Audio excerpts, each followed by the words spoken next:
Good day, everybody. Again, my name is Eric Leyland, and today we're going to be talking a little bit about connected TV. As we get into 2024, one of the things that we see in our industry a lot is that connected TV is about to explode. Before we get into this, again, a little bit about myself. I work in digital marketing. If this is the first time that you've jumped into one of these videos or been on my channel or got my newsletter, we talk about everything digital marketing. So specifically, I work in programmatic advertising. And that's going to be explained as we go through this. But as a overarching theme, what I try to do is educate about all the wonderful things that are going on within digital advertising and around this world. And specifically, we're going to talk about connected TV and what's going on in this space. So as you're getting into this, just keep an open mind, because ultimately there's a lot of changes and there's a lot that's going on. But what I want you to be able to take away today is understanding what is connected TV, why is it important, and what's going to be happening here in 2024. So as we get into it, what is connected TV?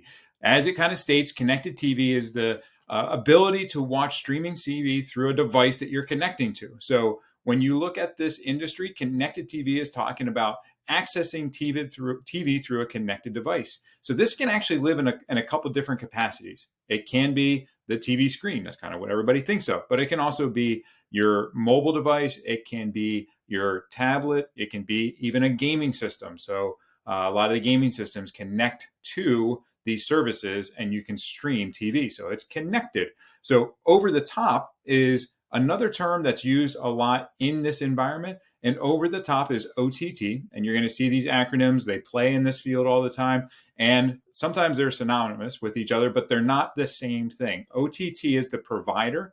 It's the actual mechanism that's delivering the TV to the device. So if you think Hulu and Roku, those are OTT providers. And so those are what's connecting to the connected device. So again, when you're streaming, you're going in and you're watching on a connected TV to an over-the-top streaming service. So again, that's kind of the machinations that are going on behind the scenes. But just overarching, we're going to talk about this through the lens of connected TV and speak to those types of terms. So there are a couple different variations of online TV.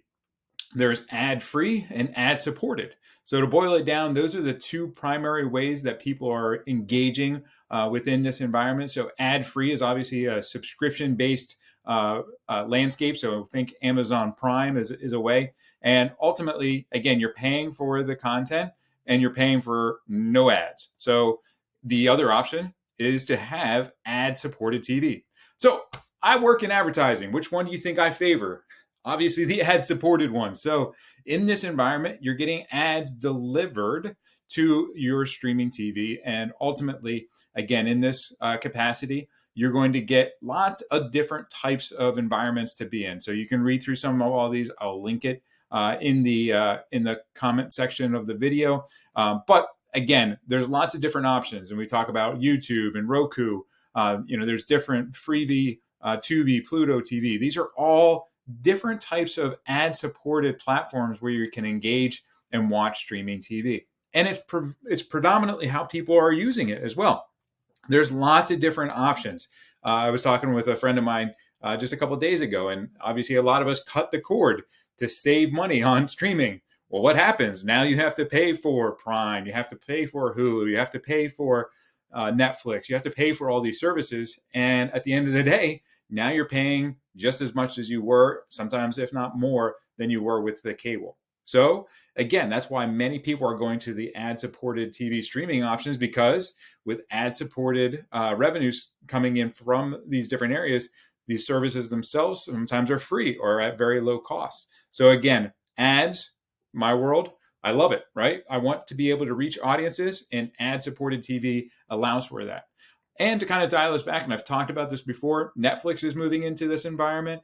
Amazon Prime is in this environment. So advertising is even making it into some of the ad-free environments.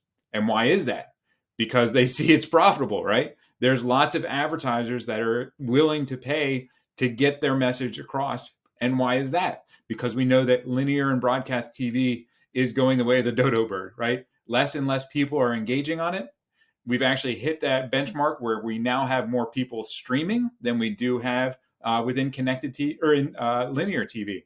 So as people move to this model, advertising has been and will continue to move into this environment.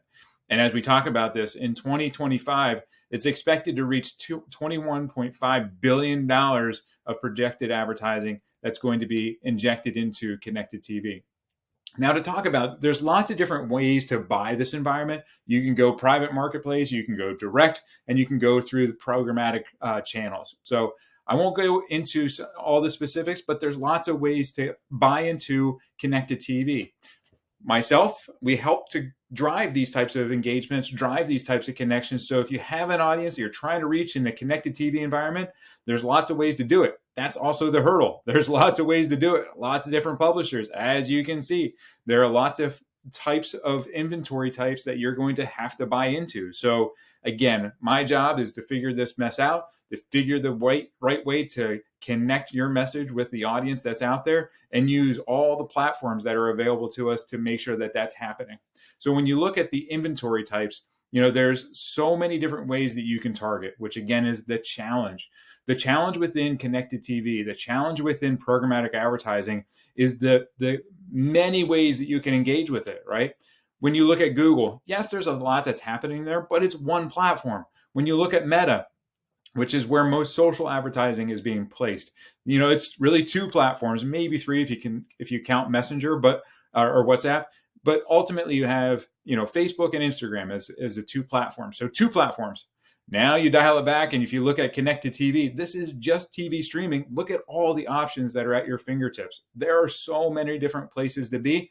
You can't go into all of them individually. It's very, very difficult to do it. And ultimately, you want to be able to intelligently buy into these environments, and that's what I help out with. So we figure out how to then target once we understand that this is all the places we can be. Let's figure out geographically, how are we going to get the message to the right type of people?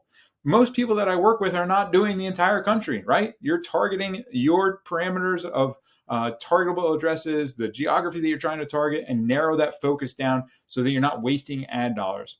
I sit in Philadelphia. A lot of my clients are wanting to reach a geographic area that they know that their audience can use their product or service. Targeting geographically is very, very important, and you can do that across all these different platforms through software.